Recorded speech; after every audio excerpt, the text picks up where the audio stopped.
everybody, it's Romania Black, and we are starting a new case for episode 11 of The Great Pretender. I'm kind of sad Singapore Sky is done. I was really hoping it would be longer, but as I've talked about in previous reactions, I think, honestly, what's going to happen is that we've talked about Edamame. We've had Makoto's backstory in the first case.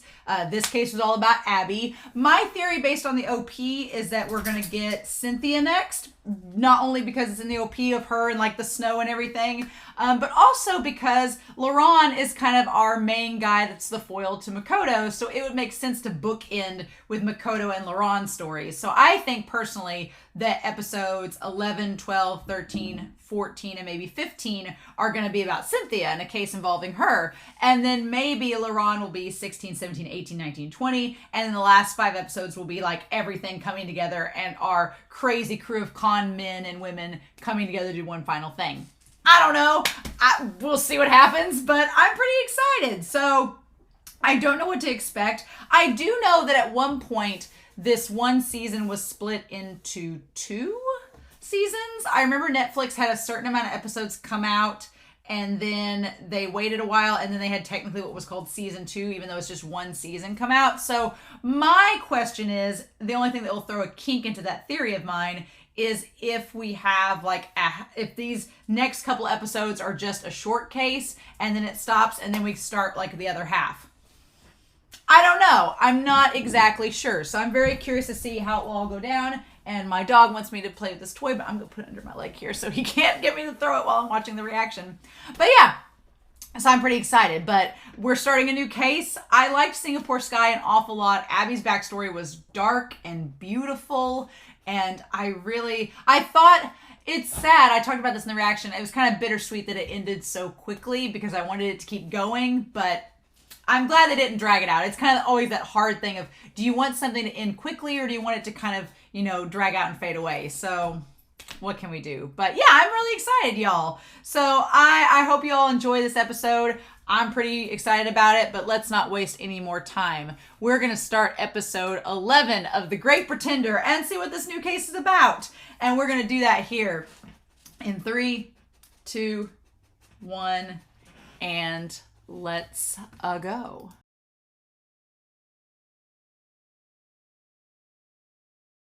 Oh, well, this is a great start to this new case. Oh my gosh. Oh, I like that Ed keeps trying to go back to having like a normal, honest life, and it just isn't working for him. Which we'll talk about. I think that it could go back to that at some point. I think it could go back to that with the boss and everything.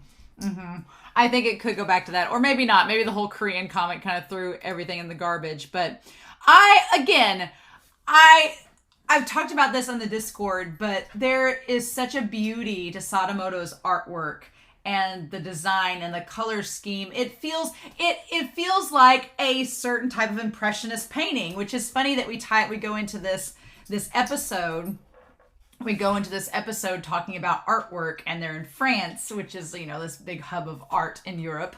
And it's funny that we're getting there because I was for a while in school. I started out as like an English major and an art minor, and then it was going to take too much time for me to get through school. So I kind of dropped the art minor because I like drawing. I do like drawing people and drawing things, but it's more of a hobby. It's not enough to make a living out of. So I kind of just was like, oh, I'll just do it for fun. I really don't think I can make a feasible career out of it.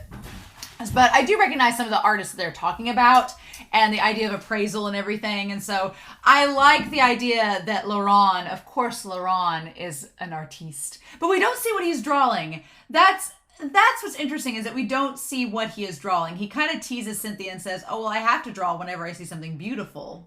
And so we think that he's drawing her against the ocean, but is he? We don't know. We're like, is he actually drawing her, or was he drawing something else and just saying it, right? Because Laurent does not give all of his cards away. He hides a lot of his cards, and he just talks about what he knows he can get away with, right? And so when Cynthia kind of calls him out, she's like, what are you trying to say? And he's like, I'm hitting on you. He's like, I'm flirting with you. Like, get the hint, right? He's like, I'm giving you a compliment. And he's like, can't you take it? And she was like, oh, so you're bored. So Cynthia knows that his advances towards her, they're not leading towards anything, right? Cynthia understands that what he's saying to her is just out of boredom because Ed's not there. And she's like, oh, you're hitting on me because there's nobody else around. Is that it? And he's like, I don't know what you're talking about. He's like, it's not a big deal. And she says, well, I hate guys who draw. And so she clearly has a past with an artist. And I'm assuming that the Coleman guy who's the appraiser has something to do with it that we're going to find out. Again, we're getting Cynthia's backstory and the part in the OP where it's the snow. I'm wondering if the painting, if she saw it and he like talked about it or related it to her, whoever it was. I don't think her and Coleman have had a past. But I feel like maybe Coleman, maybe he had something to do with someone she liked that was an artist, like going under or something like that. I'm excited to find out Cynthia's past. And Laurent calls her out for being cold, and she says, and the one you like most is Edamame, right? And he doesn't answer. He does not answer. So it's either one of two things. Either, yes, he does like Edamame the most, and he doesn't want to say it out loud, right? And confirm it. Or it's not Edamame, but it might be, I'm figuring someone in the ED is someone from Laurent's past that maybe he loved the most. That's why he has the ring around his neck, but that person is gone. So maybe Laurent's whole storyline is going to be he's trying to work on a way of moving forward. He's lost this love he once had, and maybe Ed is filling that void in his heart, and he doesn't want to admit that. We don't know, right? We don't know. So, but she convinces him to go to the sushi restaurant by Ed, and he's like, sure. She's like, I wonder if he's learned some French. The answer is no. Ed has not learned French, which, dear God, these people being trilingual, quadlingual, lingual. Y'all, here in America, we're doing good with our own language. We're doing good with English, much less trying to learn something else.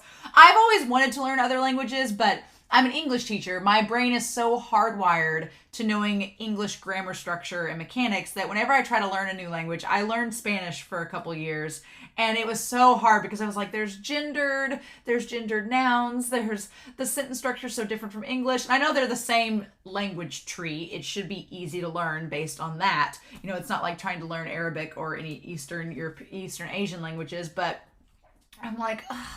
It was just very difficult for my brain to try to process it. So when people tell me they're like trilingual or quadlingual or know multiple languages, I'm so envious. I'm like, I wish my brain could do that because I'd love to learn other languages. I tried to self-teach myself French, and I got a little bit into it, but I'd have to like dedicate some time, and I just haven't done that. So maybe me and Ed can learn French together. Maybe that'd be fun. And my mouth does not make some of the word sounds that French people make with their language. I'm just like, you know, like there's something about the language and how you speak it, and I'm not sure I can make some of those sounds. So we'll see.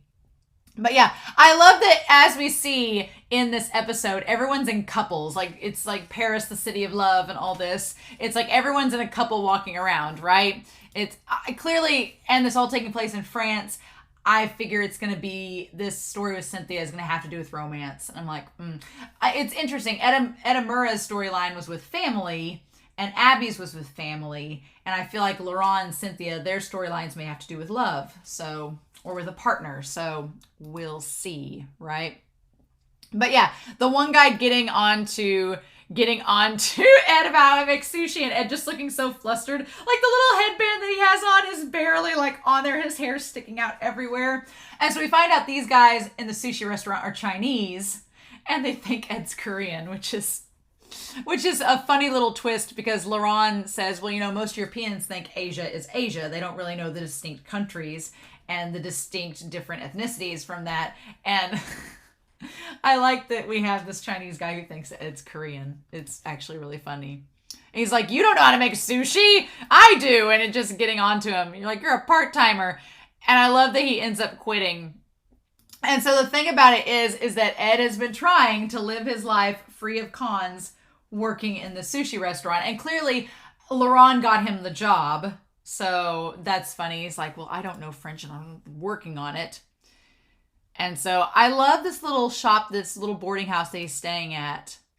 And Laurent's like, you could always come back to being a con man. You could come back to us if you want. And Edamura's like, no, I refuse. So the funny thing is there's like a double meaning to Laurent where he's like, you could come back to work with us and work with me, you know? And Ed is so dense that he doesn't get that, one, Laurent likes him in that capacity. And if he does get it, he thinks it's a joke. He doesn't realize how real it is. And two, he doesn't realize that Laurent really wants to work with him. He legit thinks he's a good con man and wants to work with him. And Ed's like, no, I'm going to live an honest life. And it just makes for a fun dynamic between the two of them. I'm definitely somebody that likes shipping characters together. I like romance in the series, so I can't help but be like Laurent and have an affinity for his unrequited love for Edamura. But it's so frustrating when Edamura's like just pushing him away. And I'm like, no, reel him in, don't push him away.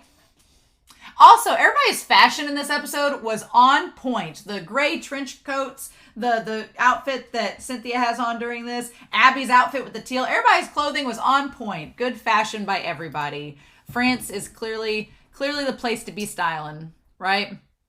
And so they talk about the painting.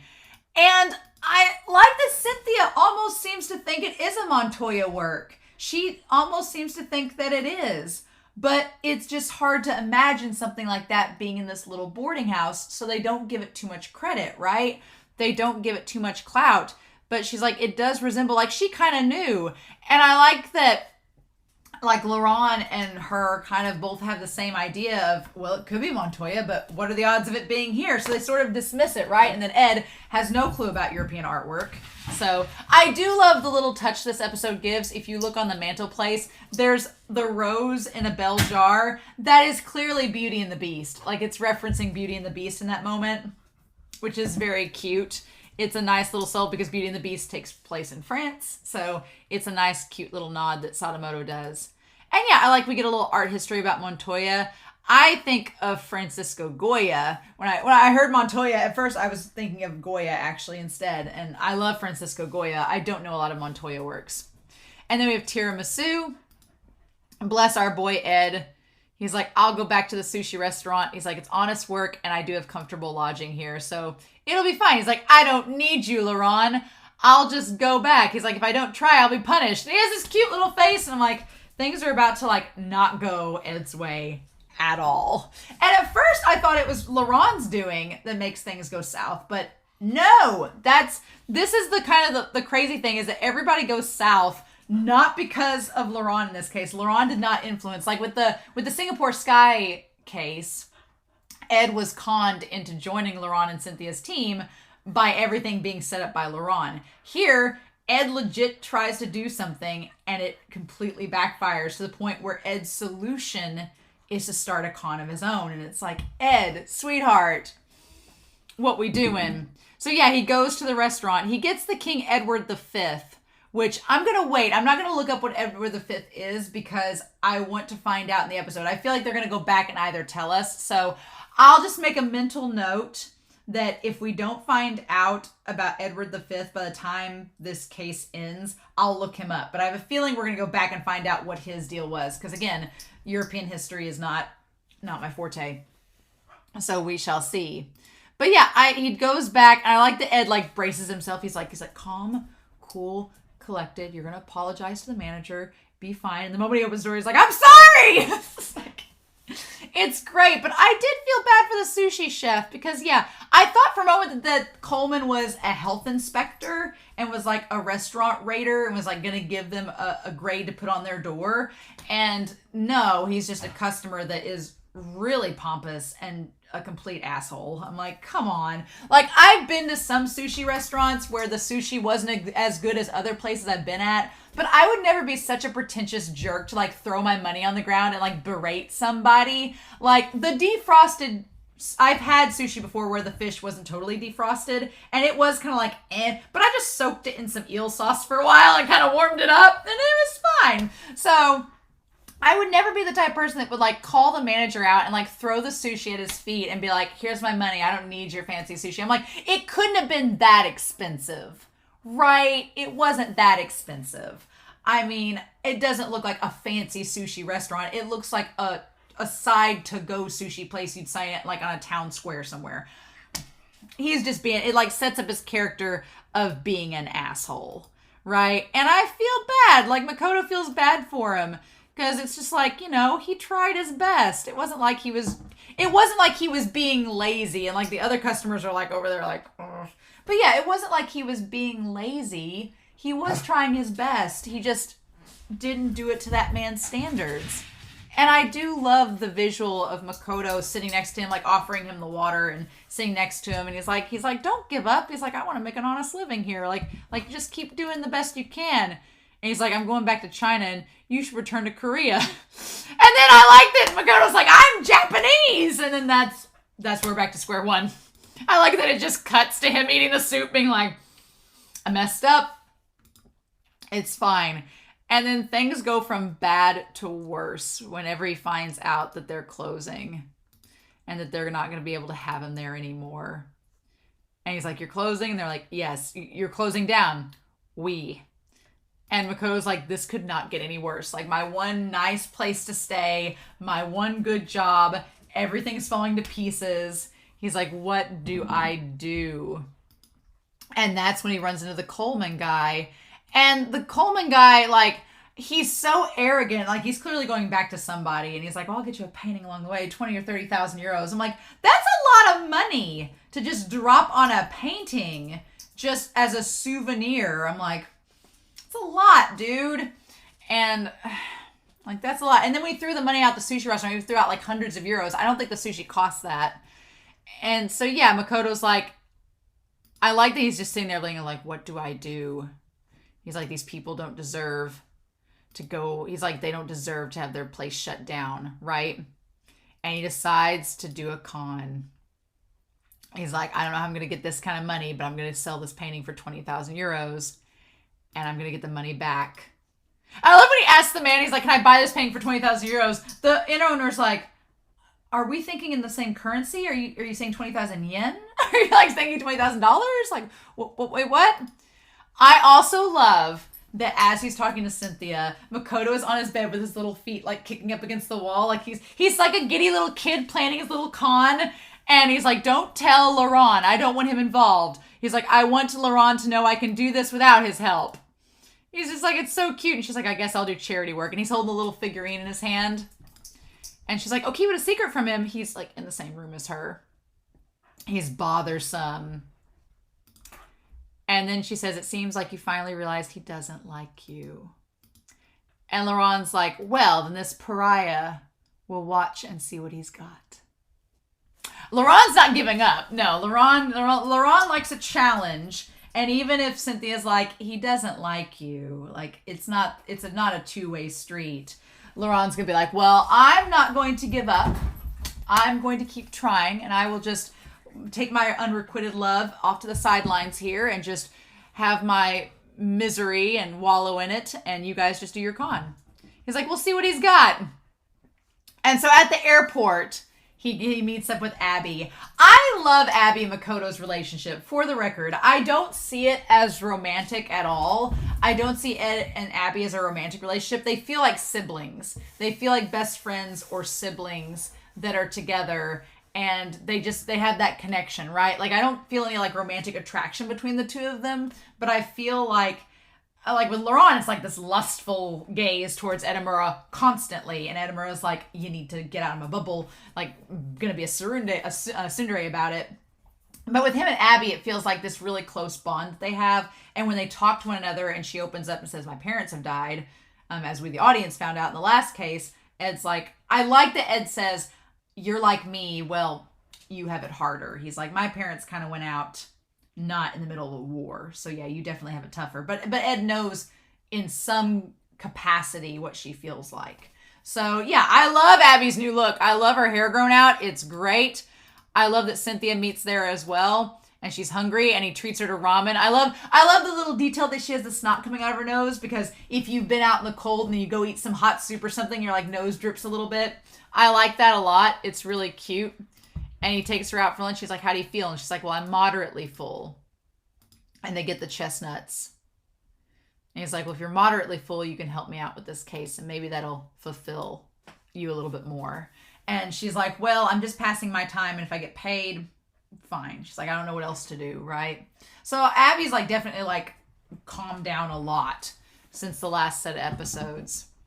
And I like that he's like, well, in any case, my ass, well, as they're sitting out there eating chestnuts, it's like, well, in any case, my ass is getting cold. I like that, just that casualness between the two of them. Like, they've dropped their barriers between the two of them, and they can just sit there and share the nuts and just have this moment, and Ed can curse to her, and she can be chill, and they can kind of break down their walls around each other. They're so comfortable with each other. It's very friendly, and it's very much like they're BFFs. Like, they can just be themselves around each other, and it's cool. And that's kind of, for me, what takes away that romantic angle of it, because, you know, if you like someone, you put on airs, and when you want them to like you back, you want them to view you like in the best light possible, right? So Laurent being mysterious around Ed is him not trying to reveal too much about himself because he's afraid Ed might judge him and not reciprocate that emotion, right? But here with him and Abby, she's like burping and he's like saying my ass is getting cold, and it's like, it's stuff you don't do around somebody you're infatuated with or have a crush on. It's what two friends do around each other when they're like, it's fine, right? So I think that kind of like friend zones the two of them for me in this episode, but I love it. I love their friendship. I want to see Makoto and Abby together as much as possible. So then, yeah, the thing about getting him to be tricked to going into the art studio was genius. Them getting to the art studio ahead of time and putting the placards on all the artwork.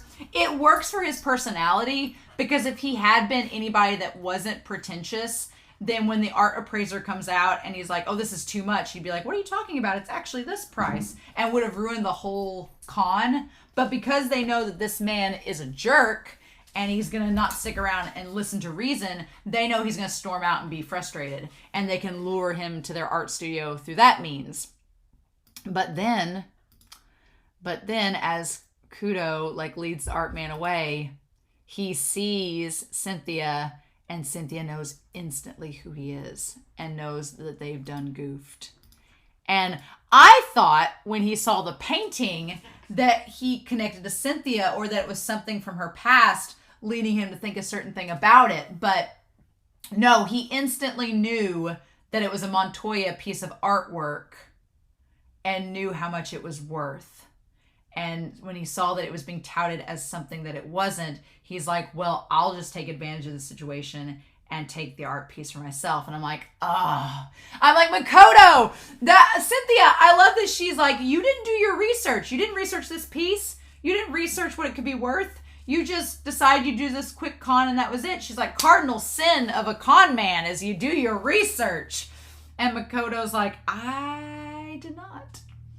But here's the thing too. I think that they paint this man up to be such an antagonist because 1, he's an asshole. 2, he's not considerate of other people. 3, he takes advantage of other people as well. Like, he knew the painting was worth way more than it was, and he took advantage of the situation. And yeah, he's painted as kind of an antagonistic character right off the bat in this episode. And that just spurs Cynthia to want to get back at him, right? And Cynthia's just like, this is all a bust, right? It's not going to work. I do still think that he is connected to her in more than just being an auctioneer, because even if he was an appraiser and auctioneer, why would she suddenly flee the scene? Like, what? Unless she knows him personally or has had personal experience with him in the past, why would it matter so much? But just the sight of him was enough to make her leave the room. So she knows him from somewhere, but she is not telling us yet. We're going to have to find out as the case goes on. And Laurent seems to kind of understand what's happening. He's like, But Laurent is very much like okay, we'll just let it play out. See what happens.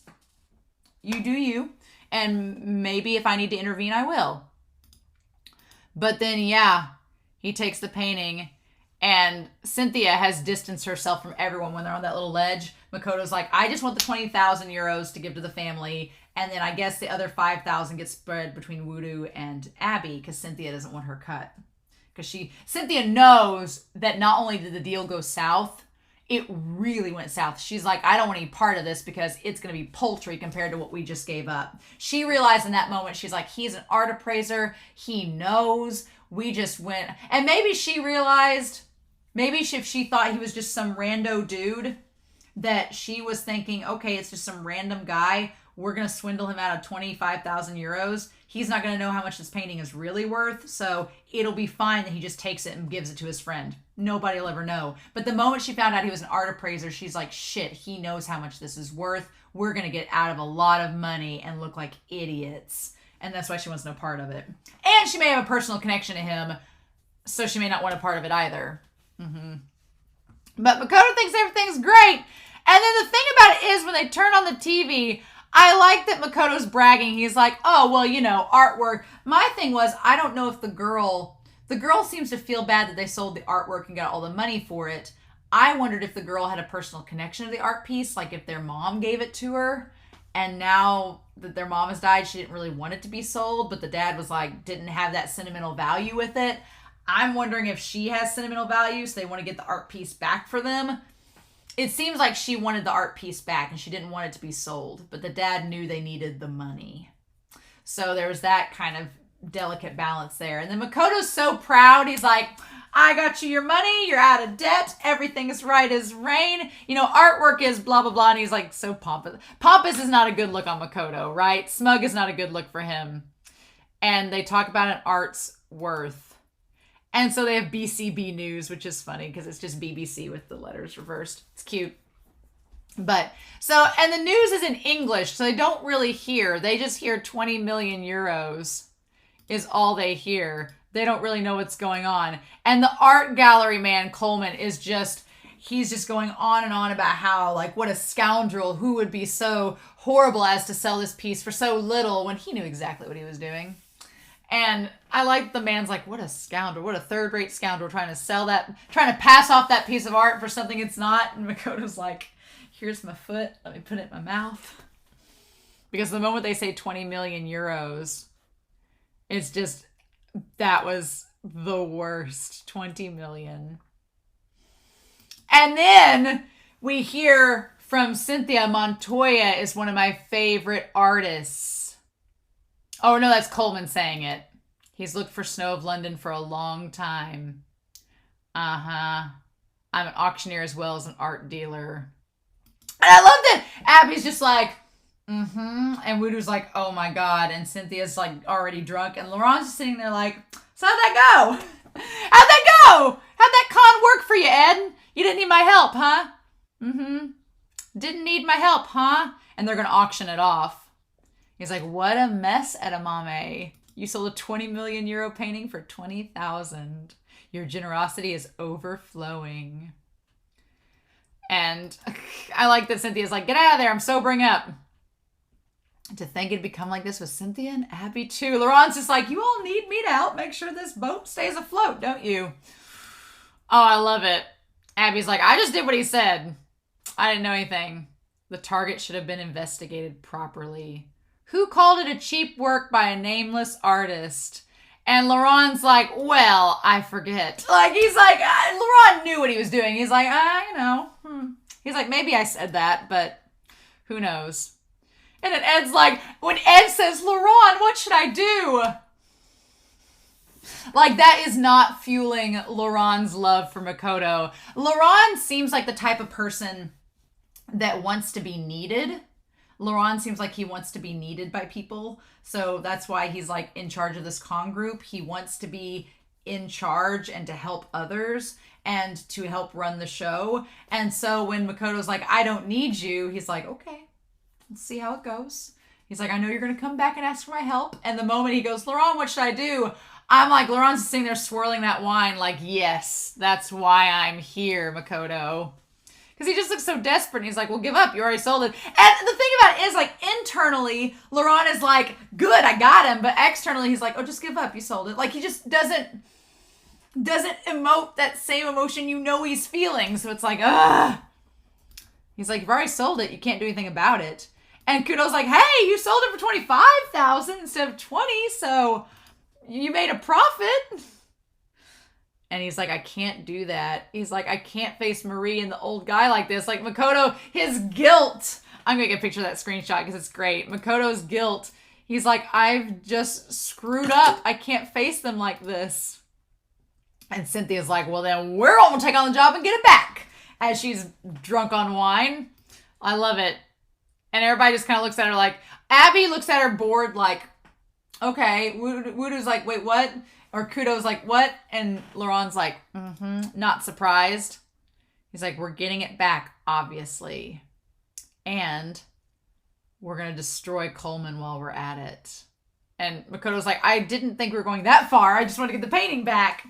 But yeah, she clearly has a personal connection to him. She says, our target is James Coleman, the art world's 007, and England's leading auctioneer. He's the world's top appraiser and art dealer. And he's a swindling fake gentleman, that bastard. Yeah, she's got personal ties to this guy, of all people. And everybody's just like, what? And she just starts drinking out of the whole bottle. She just takes the whole wine bottle, like, let's do this. And it's like, oh, great, we're getting your backstory now. She's like, we're going to roast him. Oh my God, girl. I like that Ed's like, well, that's not surprising.